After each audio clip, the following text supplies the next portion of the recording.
नमस्कार मित्रांनो, स्वागत आहे माझ्या ALD एका सुंदर हिरव्यागार डोंगरांनी वेढलेल्या छोट्याशा गावात एक कष्टाळू शेतकरी राहत होता. त्याचं नाव होतं गणपत. गावात सगळे त्याला आदराने गणपत काका म्हणायचे, कारण तो फक्त शेतकरी नव्हता, तो एक प्रामाणिक, साधा, माणुसकी जपणारा माणूस होता. त्याच्याकडे फारशी संपत्ती नव्हती. एक जुनं मातीचं घर, थोडीशी जमीन आणि घरासमोर एक मोठं आंब्याचं झाड. पण तरीही त्याच्याकडे एक गोष्ट खूप मोठी होती, त्याचं कुटुंब आणि त्याचं प्रेम. गणपतला 2 मुलं होती. मोठा मुलगा रामू, लहान मुलगा श्याम. दोघेही दिसायला साधे पण स्वभावाने खूप वेगळे होते. रामू थोडा चतुर, थोडा स्वार्थी. तो नेहमी विचार करायचा, माझं जास्त कसं मिळेल. आणि दुसरीकडे श्याम, तो अगदी निरागस, शांत आणि मनाने खूप चांगला होता. तो नेहमी म्हणायचा, आपण सगळे मिळून वाटून घेऊ, त्यातच आनंद आहे. पहाट होताच गणपत आपल्या मुलांना उठवायचा. रामू, श्याम, उठा रे, सूर्य उगवलाय, कामाची वेळ झाली. दोघेही डोळे चोळत उठायचे. आई चुलीवर गरम भाकरी बनवत असायची. गणपत हसत म्हणायचा, आधी पोट भरलं पाहिजे, मगच कामाला ताकद येते. सगळं कुटुंब एकत्र बसून जेवायचं. त्या साध्या भाकरीत आणि कांद्यामध्येही एक वेगळीच गोडी असायची. गणपत आपल्या मुलासोबत शेतात जायचा. तो त्यांना शिकवायचा, ही जमीन आपली आई आहे, जितकं प्रेम देऊ तितकंच ती आपल्याला परत देईल. श्याम मन लावून काम करायचा, घाम गाळायचा, वडिलाचा प्रत्येक शब्द लक्षात ठेवायचा. पण रामू, तो थोडा काम करायचा आणि मग सावलीत बसून आराम करायचा. त्याच्या मनात नेहमी एकच विचार असायचा, इतकं कष्ट कशाला, शॉर्टकट मिळाला तर. संध्याकाळी सगळे त्या मोठ्या आंब्याच्या झाडाखाली बसायचे. थंड वारा वाहायचा. गणपत मुलांना गोष्टी सांगायचा. एक दिवस तो म्हणाला, मुलांनो, लक्षात ठेवा, पैसा, जमीन, घर हे सगळं तात्पुरतं आहे, पण नातं ते कायमचं असतं. रामू थोडासा हसला. त्याला हे शब्द फारसे महत्वाचे वाटले नाही, पण श्यामच्या डोळ्यात चमक आली. तो म्हणाला, बाबा, मी कधीही आपलं नातं तुटू देणार नाही. गणपत आनंदाने त्याच्या डोक्यावर हात ठेवला. रात्री सगळं कुटुंब एकत्र झोपायचं. घर छोटं होतं, पण मन मोठी होती. आई म्हणायची, आपण गरीब असलो तरी आपल्याकडे प्रेम आहे, तेच खूप आहे. पण काळ कधीच एकसारखा राहत नाही. या आनंदी घरात लवकरच एक वादळ येणार होतं. एक अशी घटना जी या कुटुंबाचं आयुष्य कायमचं बदलून टाकणार होती. एक दिवस गणपत अचानक आजारी पडला आणि त्यानंतर पुढे काय घडेल, त्या 2 भावांचं नातंच बदलून टाकेल का? पुढे ही कथा शेवटपर्यंत नक्की पहा. गावात सगळं नेहमीप्रमाणे शांत चालत होतं.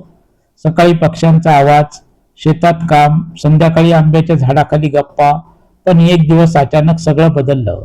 गणपत काही दिवसापासून थोडा अशक्त वाटत होता, पण तो नेहमीसारखा काम करत राहिला.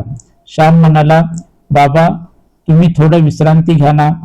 गणपत हलकासा हसला, अरे, शेतकऱ्याला विश्रांती कुठे असते रे, जमीन थांबत नाही, मग आपण कसे थांबायचं. रामू मात्र शांत उभा होता. त्याच्या चेहऱ्यावर काळजी कमी आणि विचार जास्त होते. त्या रात्री गणपतची तब्येत अचानक खूपच बिघडली. तो जोरात खोकायला लागला. श्वास घ्यायलाही त्रास होत होता. आई घाबरून ओरडली. रामू, श्याम, पटकन या रे. दोघेही धावत आले. श्यामच्या डोळ्यात अश्रू होते. बाबा, काही होणार नाही ना तुम्हाला? गणपत त्याचा हात घट्ट पकडत म्हणाला, माझा वेळ जवळ आला आहे बहुतेक. गणपतने दोन्ही मुलांचे हात आपल्या हातात घेतले. मुलांनो, एक गोष्ट लक्षात ठेवा, कधीही एकमेकापासून दूर जाऊ नका. त्याचा आवाज थरथरत होता. ही जमीन, हे घर, हे सगळं तुमच्यासाठी आहे, पण त्यापेक्षा महत्वाचं तुमचं नातं आहे. श्याम रडत म्हणाला, बाबा, आम्ही कधीच वेगळे होणार नाही. राम काहीच बोलला नाही. तो फक्त शांतपणे पाहत राहिला. गणपतने शेवटचं एक दीर्घ श्वास घेतला आणि हळूहळू त्याचे डोळे मिटले. घरात एकदम शांतता पसरली. आई जोरात रडू लागली. श्याम फुटून रडत होता. बाबा बाबा. पण रामू तो फक्त स्तब्ध उभा होता. दुसरे दिवशी संपूर्ण गाव जमा झालं. गणपतच्या अंत्यसंस्कारासाठी सगळ्यांच्या डोळ्यात पाणी होतं. गावातील एक वयोवृद्ध माणूस म्हणाला, आज गावाने एक चांगला माणूस गमावला.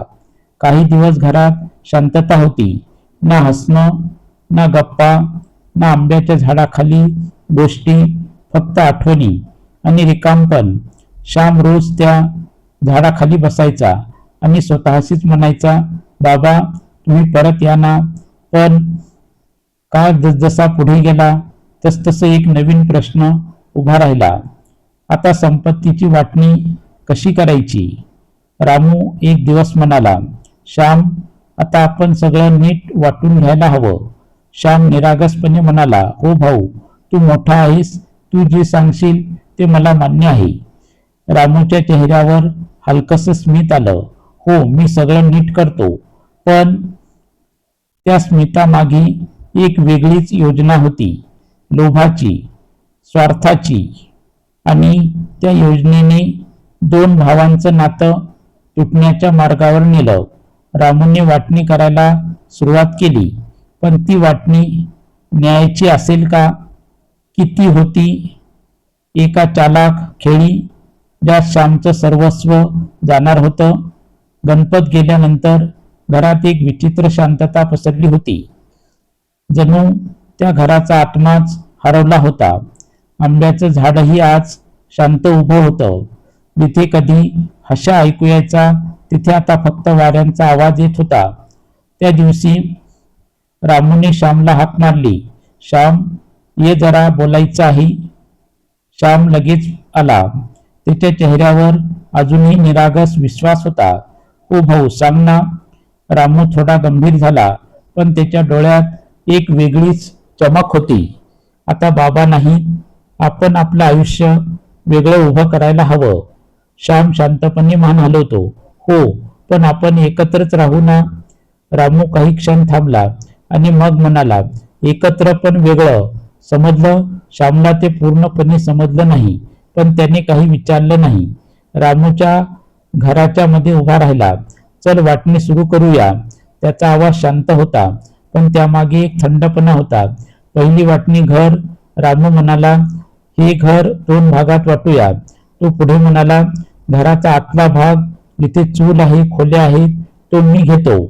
थोडा थांबून तो हसत म्हणाला, आणि बाहेरचा भाग तो तुझा. श्यामने एक नजर घराकडे टाकली. त्या भिंतीमध्ये त्याच्या आठवणी होत्या. पण तो फक्त म्हणाला, ठीक आहे भाऊ. दुसरी वाटणी जमीन. रामू शेताकडे वळला. ही सुपीक जमीन जिथं पिकं छान येतात ती मी घेतो. आणि मग हात दाखवत म्हणाला, आणि ती कोरडी धुरा जमीन ती तुझी. श्यामच्या डोळ्यात एक क्षणासाठी वेदना दिसली, पण तो पुन्हा शांत राहिला. जसं तुला योग्य वाटेल भाऊ. आता दोघं त्या मोठ्या आंब्याच्या झाडाजवळ आले. ते झाड जिथे त्यांच्या बालपणाच्या आठवणी होत्या. गणपतचे शब्द अजूनही जणू त्या मनामध्ये घुमत होते. नातं जपा. रामू झाडाकडे पाहत म्हणाला, हे झाडही वाटायचं आहे. श्याम थोडा चकित झाला, पण भाऊ झाड कसं वाटणार? रामू हलकसा हसला, खूप सोपं आहे. तो वर पाहत म्हणाला, झाडाचा वरचा भाग जिथे आंबे लागतात तो माझा. आणि खाली हात ठेवून म्हणाला, आणि खालचा भाग, खोड आणि मुळे, ते तुझं. वाऱ्याचा आवाज, पानाची सळसळ, जणू निसर्गही हा अन्याय पाहत होता. श्यामच्या मनात खूप काही चालू होतं. हे चुकीचं आहे, ह्या अन्याय आहे. पण त्याने एक शब्दही उच्चारला नाही. तो फक्त म्हणाला, ठीक आहे भाऊ, मला काही हरकत नाही. त्या क्षणी श्यामने फक्त संपत्ती गमावली नाही, त्याने आपल्या भावावरचा विश्वासही गमावला. सुरुवात केली. रामूच्या चेहऱ्यावर समाधान होतं, सगळं माझ्या प्लॅनप्रमाणे झालं आणि श्याम तो हळूहळू दूर चालत होता. त्याच्या डोळ्यात अश्रू नव्हते, पण मनात एक खोल वेदना होती. त्या रात्री श्यामने आपल्या मोडक्या घराच्या बाहेर बसला होता, आकाशाकडे पाहत. बाबा, तुम्ही म्हणाला होतात ना नातं जपा, पण आज हे नातंच तुटतंय. पण ही गोष्ट इथे संपत नाही, कारण प्रत्येक अन्यायानंतर एक सत्य उभं राहतं आणि त्या सत्याचं नाव होतं श्यामची हुशार बायको. रामूला वाटलं त्याने सगळं जिंकलं, पण त्याला माहित नव्हतं की एक शांत वादळ तयार होत होतं, जे त्याचा संपूर्ण खेळ उलटणार होतं.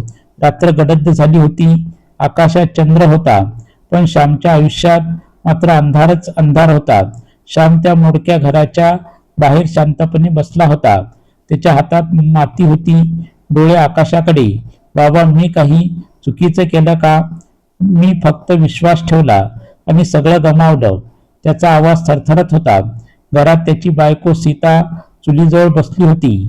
चुलीवर काही खास नव्हतं, फक्त थोडंसं पीठ आणि पाण्याचा भात, पण तिच्या चेहऱ्यावर निराशा नव्हती, तर एक शांत ताकद होती. ती बाहेर आली, श्यामच्या शेजारी बसली. सीता हलक्या आवाजात म्हणाली, काय विचार करतायस? श्याम डोळ्यात पाणी आणून म्हणाला, आपण सगळं हरलो सीता. घर नाही, जमीन नाही, आता पुढे काय? सीता थोडं हसली. आपण सगळं हरलो, ही फक्त काही वस्तू हरवल्या. श्याम गोंधळला. काय म्हणतेस? सीता डोळ्यात आत्मविश्वासाने म्हणू लागली, आपण अजून जिवंत आहोत. आपल्याकडे मेहनत आहे आणि सर्वात मोठं, आपल्याकडे बुद्धी आहे. त्या क्षणी जणू काहीतरी बदलायला सुरुवात झाली. श्यामने पहिल्यांदा तिच्याकडे वेगळ्या नजरेनं पाहिलं. श्याम, पण आपण काय करू शकतो? भाऊ खूप चालाक आहे. सीता थोडं गूढ हसत म्हणाली, चालाक आहे, पण खूप शहाणा नाही. सकाळ झाली. श्याम दुसऱ्याच्या शेतात मजुरीला गेला. तो दिवसभर उन्हात काम करत होता, घाम गाळत होता, पण त्याच्या मनात सतत एकच विचार, सीता काय म्हणाली असेल? रामू मात्र आनंदात होता. तो घराच्या आतल्या भागात आरामात बसला होता. सुपीक जमिनीवर कामगार काम करत होते. तो स्वतःशीच म्हणाला, शहाणपण म्हणजे हेच, कमी कष्ट, जास्त फायदा. पण त्याला अजून एक गोष्ट कळली नव्हती. खरी बुद्धी शांत असते, पण योग्य वेळी ती वादळ बनते. श्याम थकलेला घरी आला, पण आज त्याच्या डोळ्यात थोडीशी आशा होती. सीता त्याची वाट पाहत होती. श्याम, सीता, तू काल काहीतरी बोलत होतीस, काय प्लॅन आहे? सीता हळूहळू उभी राहिली. ती आंब्याच्या झाडाकडे पाहत म्हणाली, तुझ्या भावाने वाटणी केली ना? घर, जमीन, झाड सगळं वाटलं ना? श्याम, हो. सीता, मग आपणही त्याच वाटणीप्रमाणे वागूया. श्याम अजूनही गोंधळलेला, म्हणजे त्याने तुला झाडाचा खालचा भाग दिला ना? मग उद्या तू हे झाड कापायला सुरुवात कर. श्याम दचकला. काय, झाड कापायचं? सीता शांतपणे म्हणाली, हो, कारण खालचा भाग तुझा आहे ना. एक क्षण शांतता पसरली. श्यामच्या डोळ्यात हळूहळू समज येऊ लागली, म्हणजे त्याच्याच नियमाने. सीता हसत म्हणाली, हो, त्यांच्याच नियमाने. त्या क्षणी एक साधा शांत श्याम हळूहळू बदलायला लागला. तिच्या डोळ्यात आता भीती नव्हती, तर एक निर्धार होता. सीता म्हणाली, कधी कधी न्याय मिळवण्यासाठी आवाज करावा लागतो, पण तो आवाज शब्दांचा नसतो, तर कृतीचा असतो. श्यामने तिचा हात धरला. तू माझी ताकद आहेस. आता खेळ बदलणार होता. जो आजपर्यंत शांत होता, तो उद्या वादळ होणार होता. दुसरे दिवशी सकाळी श्याम हातात कुऱ्हाड घेऊन आंब्याच्या झाडाजवळ उभा राहिला आणि पुढच्या क्षणी जे घडलं त्याने रामूच्या पायाखालची जमीनच सरकली. खूप छान. आता येतो सगळ्यात महत्वाची सकाळ झाली. पण आजची सकाळ वेगळी होती. वाऱ्यात एक विचित्र ताण होता, जणू काहीतरी मोठं घडणार होतं. रामू आपल्या घराच्या आतल्या भागात निवांत बसला होता. हातात चहा, चेहऱ्यावर समाधान. आता आयुष्य सेट आहे. तो स्वतःशीच हसत म्हणाला. श्याम हातात कुऱ्हाड घेऊन हळूहळू आंब्याच्या झाडाकडे चालत होता. त्याच्या चेहऱ्यावर शांतता होती, पण डोळ्यात एक ज्वाला होती. प्रत्येक पावलागणिक तणाव वाढत होता. गावातील काही लोक थांबून पाहू लागले. काय करतो श्याम? कुऱ्हाड का घेतली आहे? श्याम झाडासमोर थांबला. त्याने त्या झाडाकडे पाहिलं जिथे त्याचं बालपण होतं. बाबांच्या आठवणी होत्या. एक क्षण त्याच्या डोळ्यात पाणी आलं. नातं जपा. गणपतचा आवाज. श्याम मनात म्हणतो, बाबा, आज मी अन्याय सहन करणार नाही. अचानक कुऱ्हाडीचा पहिला वार. ठक ठक. रामू चहा पित होता आणि अचानक तो आवाज. तो दचकला. हा आवाज. तो बाहेर धावत येतो. रामू ओरडत, अरे श्याम, काय करतोस तू? श्याम थांबत नाही. तो पुन्हा कुऱ्हाड उचलतो. ठक ठक ठक. रामू धावत येतो. त्याचा चेहरा घाबरलेला. अरे वेडा झालास का? झाड कापतोस? श्याम हळू वळतो. त्याच्या चेहऱ्यावर शांत पण धारदार. श्याम शांत पण जोरदार आवाजात, हो, कापतोय. रामू, पण का? हे झाड माझं आहे. श्याम डोळ्यात नजर रोखून, वरचा भाग तुझा आहे, खालचा भाग माझा आहे. श्याम पुढे म्हणतो, आणि मी माझा भाग कापतोय. रामूचा चेहरा पूर्ण बदलतो. अरे पण झाड पडलं तर माझे आंबे? श्याम थोडा हसत म्हणाला, मला काय, माझा भाग मी कापतोय. गावकरी कुजबुजायला लागतात. अरे बरोबरच आहे, वाटणी तशीच आहे ना? रामू आता पूर्णपणे अडकला होता. त्याने स्वतःच्या नियमाने त्याच्यावरच वार झाला होता. रामू घाबरून, अरे थांब ना, बोलून घेऊ. पण श्याम पुन्हा कुऱ्हाड उचलतो. ठाकठाक. झाड हलायला लागतं. पानं खाली पडतात. रामू आता जवळजवळ विनंती करत, श्याम थांब प्लीज, झाड पडेल. श्याम थांबतो, पण त्याची नजर अजूनही कठोर आहे. का थांबू? जेव्हा तू वाटणी करत होतास तेव्हा मीही थांबायला सांगितलं नव्हतं? रामूच्या डोळ्यात आता भीती आणि पश्चाताप दिसायला लागतो.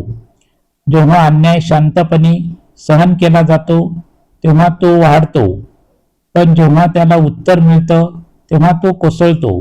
रामूला पहिल्यांदाच जाणवलं की खेळ उलटायला सुरुवात झाली आहे, पण त्याला अजून माहिती नव्हतं की हा फक्त पहिला धक्का होता. खरं वादळ अजून बाकी होतं. आंब्याच्या झाडाजवळचा प्रसंग संपला, पण त्याचा परिणाम अजूनही हवेत होता. गावात सगळीकडे एकच चर्चा. श्यामने पहिल्यांदाच आवाज उठवला, आता पुढे काय होणार? रामूच्या घराच्या आतल्या भागात बसला होता. त्याच्या हातात चहा थंड झाला होता, पण मनात विचाराचं वादळ उसळत होतं. हे काय झालं? श्याम असा कधीच नव्हता. हा अचानक बदल कसा? त्याला एक गोष्ट जाणवू लागली, हा श्याम नाही, कोणीतरी त्याला मार्ग दाखवते.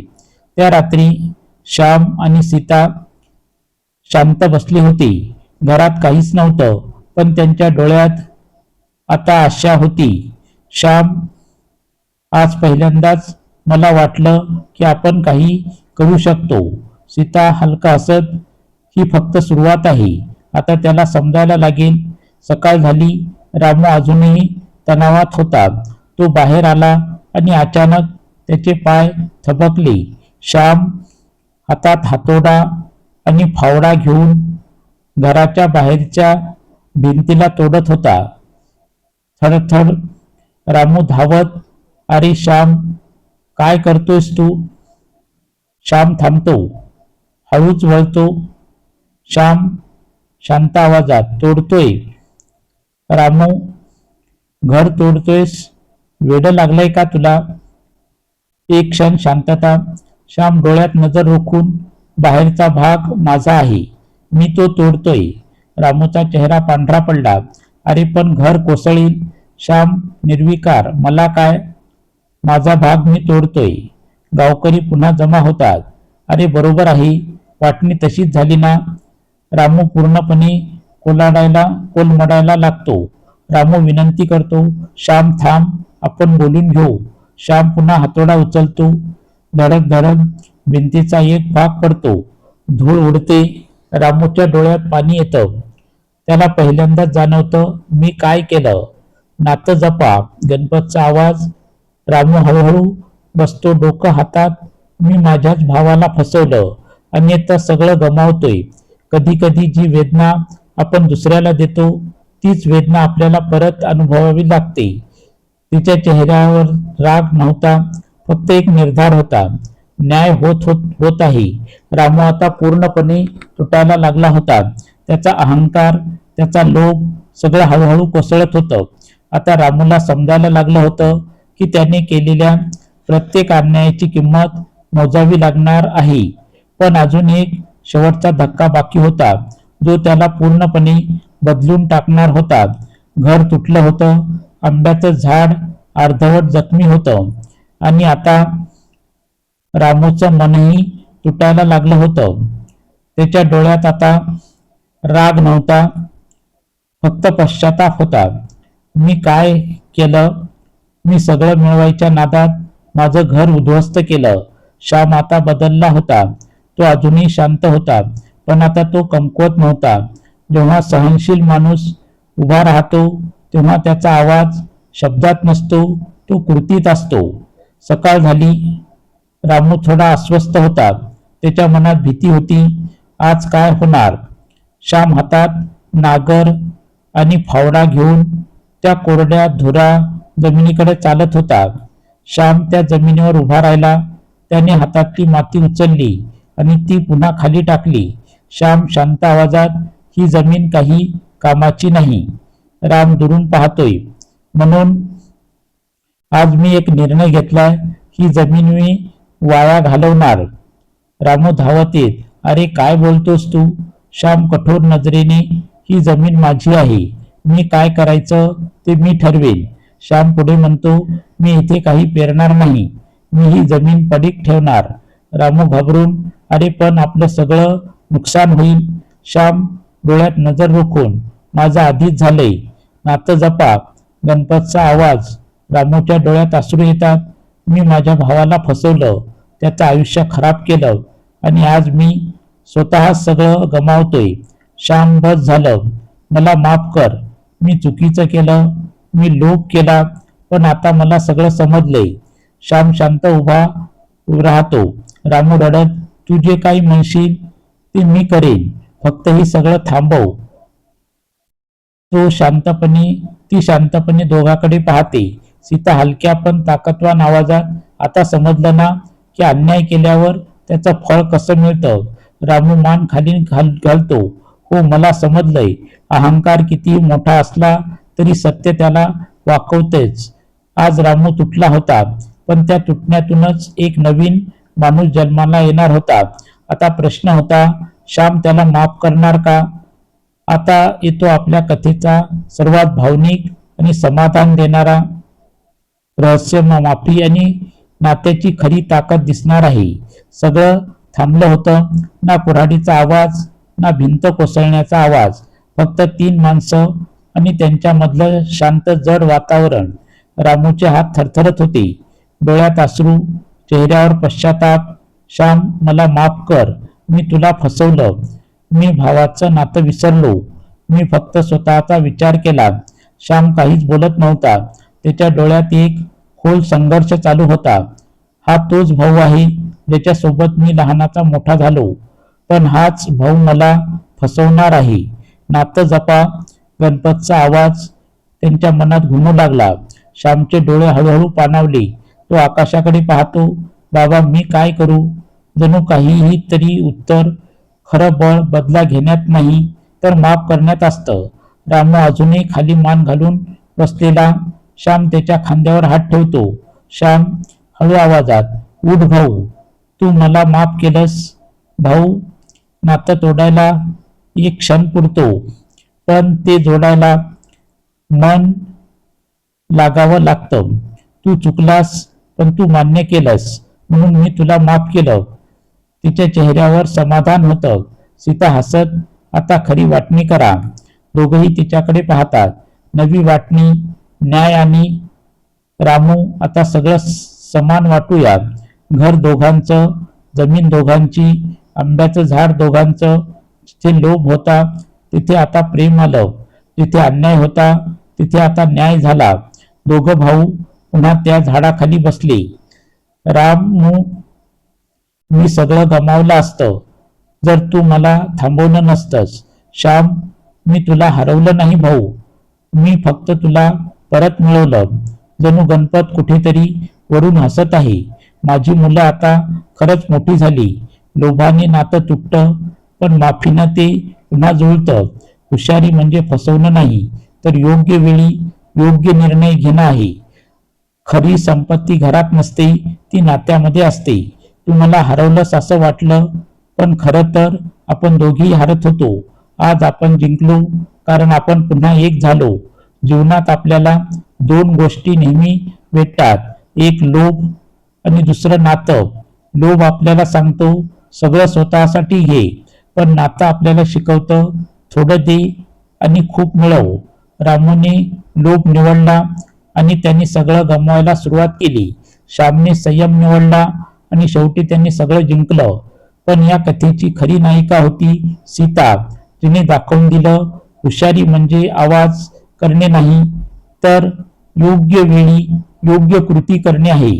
कधी कधी आपल्यावर अन्याय होतो, आपण शांत राहतो, सहन करतो, पण लक्षात ठेवा, शांत राहणं म्हणजे कमकुवतपणा नाही, तर योग्य वेळेची वाट पाहणं आहे.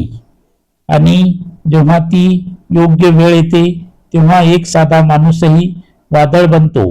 पण या कथेचा सर्वात मोठा धडा काय आहे माहीत आहे का? जिंकणं म्हणजे दुसऱ्याला हरवणं नाही, तर नातं वाचवणं आहे. रामूने शेवटी माफी मागितली आणि श्यामने त्याला माफ केलं, कारण माफी देणं म्हणजे विसरणं नाही, तर स्वतःला मुक्त करणं आहे. घर मोठं असण्यापेक्षा मन मोठं असणं महत्वाचं आहे. संपत्ती वाढवणं सोपं आहे, पण नातं टिकवणं हीच खरी श्रीमंती आहे. जर तुमच्याकडे आज कुटुंब आहे तर तुम्ही आधीच श्रीमंत आहात, कारण पैसा परत मिळू शकतो, पण तुटलेलं नातं जोडायला आयुष्य लागतं. लोभाने घर तुटतं, पण प्रेमाने ते पुन्हा उभं राहतं. ही कथा जर तुम्हाला आवडली असेल तर कृपया माझ्या चॅनलला लाईक करा, शेअर करा. चॅनलवर जर नवीन असताल तर चॅनलला सबस्क्राईब करा. ही कथा तुम्हाला कशी वाटली ते कमेंटमध्ये लिहायला विसरू नका. सर्वजण आपल्या तब्येतीची काळजी घ्या. पुन्हा भेटूया अशा नवीन कथेसह. तोपर्यंत धन्यवाद, नमस्कार, जय हिंद, जय महाराष्ट्र, जय भारत.